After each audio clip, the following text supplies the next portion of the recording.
Okay, so I'm with Leila and Maura from Block Island, co-producers.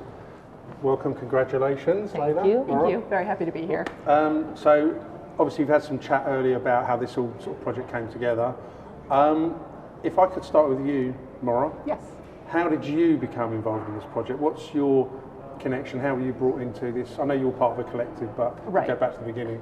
So essentially, in the very beginning, the four of us, were good friends. Jeff, who wrote and directed, Jeff and I went to high school together. Right. And so I've known him for more time than I would like to admit.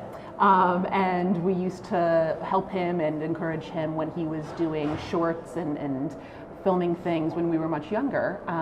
We both have been married now. The four of us have been very close friends for a little while, and we were visiting my husband. You don't live in this house as well, do you? No, please tell me. No, only when we're visiting them. Okay. But we were visiting, and we were talking about Jeff writing, and kind of made a joke about, oh well, we should start a production company. We could make his films, and it really was a joke on Labor Day weekend in 2017.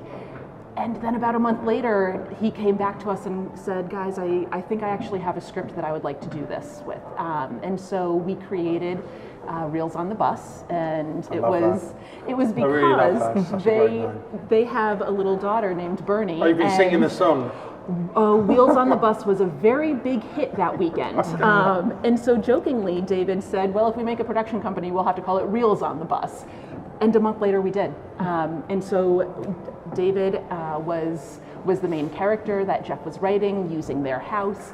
And really what it came down to is they were the talent in their own sense, and Leila and I are both incredibly type A, organized and willing to kind of jump into something that we didn't necessarily know about prior. And so we, maybe a bit naively, but also very enthusiastically kind of went running into this and saying, if you guys want to do this, we will support that and figure out how. And so within a few months we were filming. Yeah. And I always think that I know you've got obviously the creatives. I mean, you're all creators, actually, because I know it's always a collective. But I always think the producers as kind of the people that have got the sticks or the plates on them, spinning them, holding everything together, and kind of the making sure that absolutely everything happens. Is that kind of a fair? I mean, literally, I've had people that have produced going, we had to organise the lunches, we had to organise the logistics, the transport, everything. I mean, is that kind of how it works? Yeah, I mean, for us, we were limited by a number of things. Schedule was one of them, as we were moving out of the country. Maura and David were getting married that summer. And that's inconvenient. Terribly. David had a schedule that was dictated by his job, and we were limited by money as well. We were on a very tight schedule, and we wanted to make something quality, which meant that we had to stretch every single dollar. We had to find people who were enthusiastic about it, willing to work with us and our vision, and it was really important that we were able to look at every single small aspect of it, because it was also bringing the right food in for people, because we took time to make sure, what are your dietary restrictions? What do you like eating? And we brought food for people that honestly, they were professionals who had said they had never been taken care of that well before. And it was those small things that I think when they came to the set, it's mega important, they were more willing to jump in to do things that weren't part of their job description. They were all doing their job great, and then they were doing things on top of that. And then what we got was not only a good film, we got a great film that looks way beyond the budget that we worked on. And those were the small things that we did that I don't necessarily think anyone coming into it from zero would have thought about, but really did take it to that next level. Well, and specifically for you, part of what you're saying, what you're asking is, how involved and what did you have to do? Leila took a course online to figure out how to schedule, how to step by step run this movie. We did auditions and callbacks, and you found the cinematographers and doing interviews, and Leila really, because she was on site right there, just dove right in and figured out how to do it, because like we said, we didn't necessarily have any background in it. So little things like scheduling food and scheduling this, absolutely. But more importantly, I think, is the amount of time Leila put into figuring out day by day how you run a set and how you schedule the scenes. I know it's massive, honestly, I know it's really intricate. And this point here is a finished film. This point here is right at the start. So this whole point in the middle is you've gone from A to B, which is a completed project. And then you have this, you're imagining what it's going to be like, but can you give us an idea of the actual reality in hindsight of what you thought it'd be and actually how it turned out to be? That was different. There were ups that were amazing, where you'd have a day where everything went exactly as you wanted. You got most of the shots. We never got all the shots that we wanted, but we got most of the shots that we wanted. But there were days where we didn't even know if it was going to finish. And that's where the team environment of even the four of us was really important.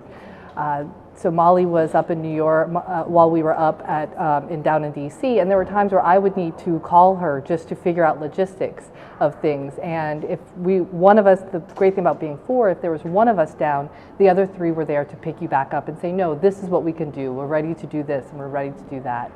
And we had massive equipment problems to where we were literally offline for hours because it was the piece of equipment we needed to shoot the scene. It always is.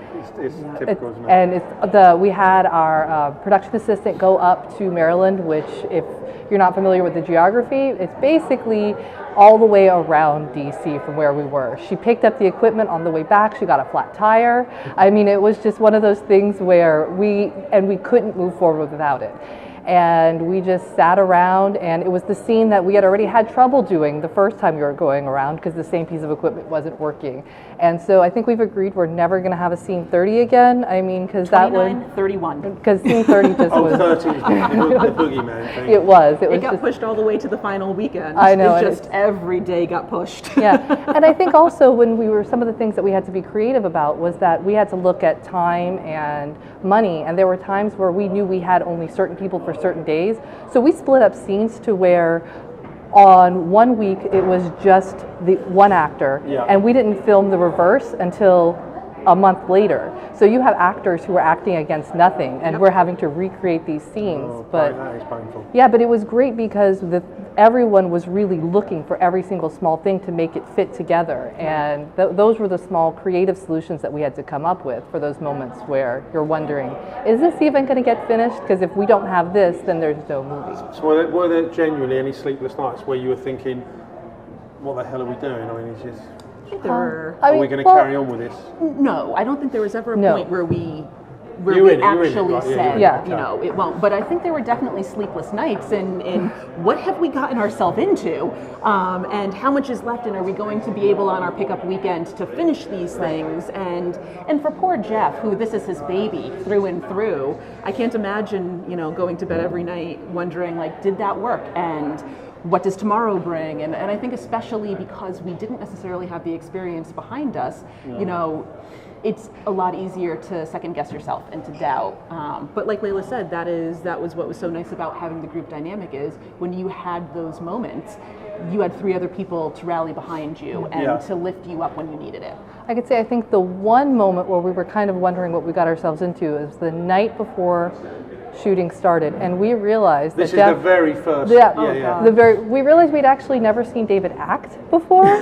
What? And so, don't you think that maybe? Yeah. So Jeff says, "What if David can't act?" And I said, No. I think we're absolutely fine. We've watched him read stories to our 3-year-old for a number of times, and he was such a good storyteller that I was convinced that he was going to be great, and he was. But honestly, Otherwise, the writer-director becomes the lead as well. Because you had a plan B. Oh, and you don't want to see Jeff act, I promise. Oh, okay, right. So, whatever your day jobs are, I know this is a brand new thing that you're being thrown into. Now you've done it, and with all the trials and tribulations, are you raring to do other things? I mean, is this like, have you been bitten to carry on doing this? Absolutely. It's incredible. No one's ever said no one asked that question, but why? Why is that? For me, it was the ability to not only create something from zero, but to create it in a way that really lined up with my values. And it was something where our set was something where every person mattered. Every person's voice, whether it was the job that they were hired to do or something else. was important, and we actually had these moments where it was the camera operator who came up and kind of shifted a camera for just a bit, and we loved the way that shot looked, and we said, let's do it this way, and the cinematographer absolutely wanted to do that. And I think creating a diverse and inclusive environment is not easy to do in the film industry, and I think the fact that we did that makes me want to continue to create a space where people can come together. We had people who were pretty low new in their career, low on the totem pole. Our cinematographer, being a woman, was able to do things that they were trying to do, and they were learning from her. She was telling them how they can rise up in their career, and I want to continue to create those spaces for people.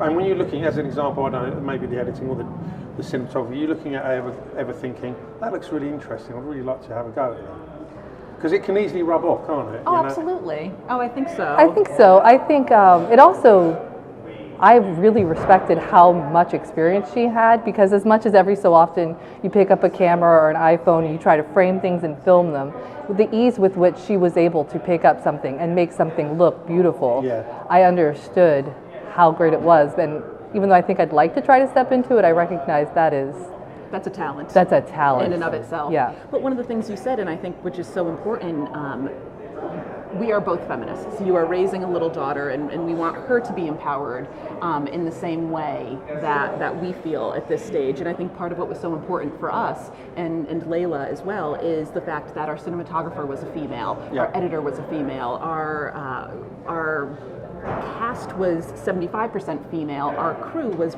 60?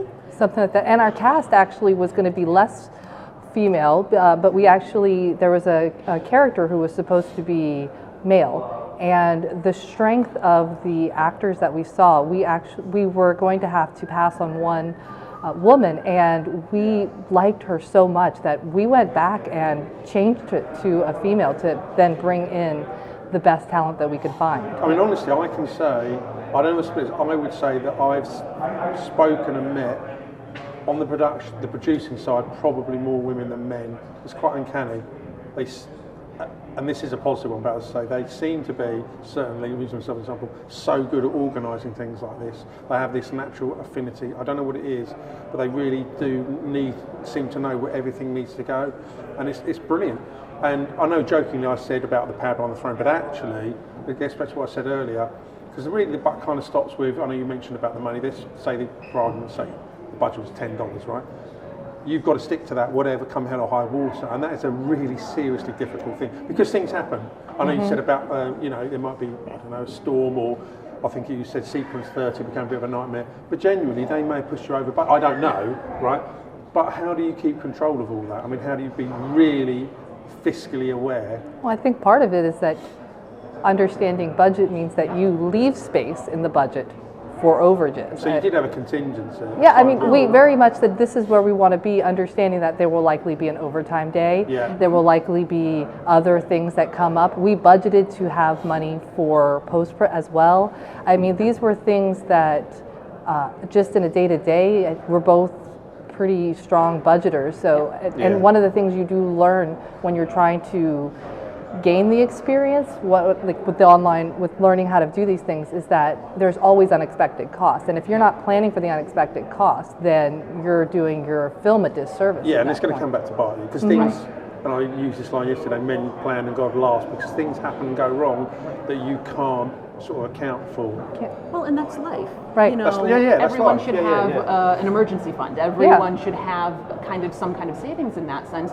And it's the exact same in applying that to having a project and making a movie and keeping to a budget. Leila and I put together a very strong budget before we even started. And we knew what our funds were, and we knew how much we had set aside for everything. And so what was helpful is knowing, okay, this is our max. So for instance, for catering. And then being able to get competitive bids and figure out, all right, this is going to be high quality food, but at the best possible price. And then maybe having a little extra there, and all of that extra that we didn't go over on things, because we were able to keep very well to the budget that we had set. And this really reflects what I was saying a moment ago, that these things you're saying to me are like, I couldn't do this, I wouldn't be able to do, because I'm just terrible at things like that, right? It's like, And I love guys it. are shit at this, This right? is what we love. I loved it. I was Guys are thinking, shit. Like, yeah, but if it wasn't for you keeping this control, Yeah. I don't just mean fiscally, things will fall apart, right? Yeah. I mean, for instance, let's make the assumption, I don't know, but let's make the assumption your next film is going to be a 90-minute rom-com. Mm-hmm.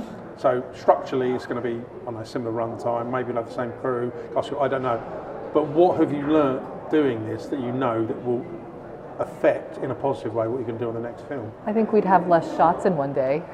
I think we would have more time. We would, instead of, if we still had David in it and we needed to work on a teacher schedule, we would do it over the summer and not during 1 week school breaks. Right. Yeah. Yeah, I think it's also taking that time that we didn't have. I mean, so I think anything we did in the future would give us more time to have more pre-production time with the actors, with the crew as well. And I also think that for us, we were really enthusiastic, and so that led to trying to overcommit some of our days. And I think understanding the schedule better at that point and understanding how much is feasible, we were very lucky that we had actors and crew who were willing to push as hard as they did. Yeah. But being able to then say, well, that's as far as they can go, but let's not try to do that every day at that point. I mean, I have to say, this actually visualisation, if we say that this is your first film, this is a really good example of how good it can be, just from this poster actually, because we see thousands of films, right? That actually it's a quality looking film, so you should pat yourself on the back. It's really, really great film. Really well done. Thank you. Thank you. Lovely Thank you to very meet much. So Thank you so that was much. fantastic. Thank you.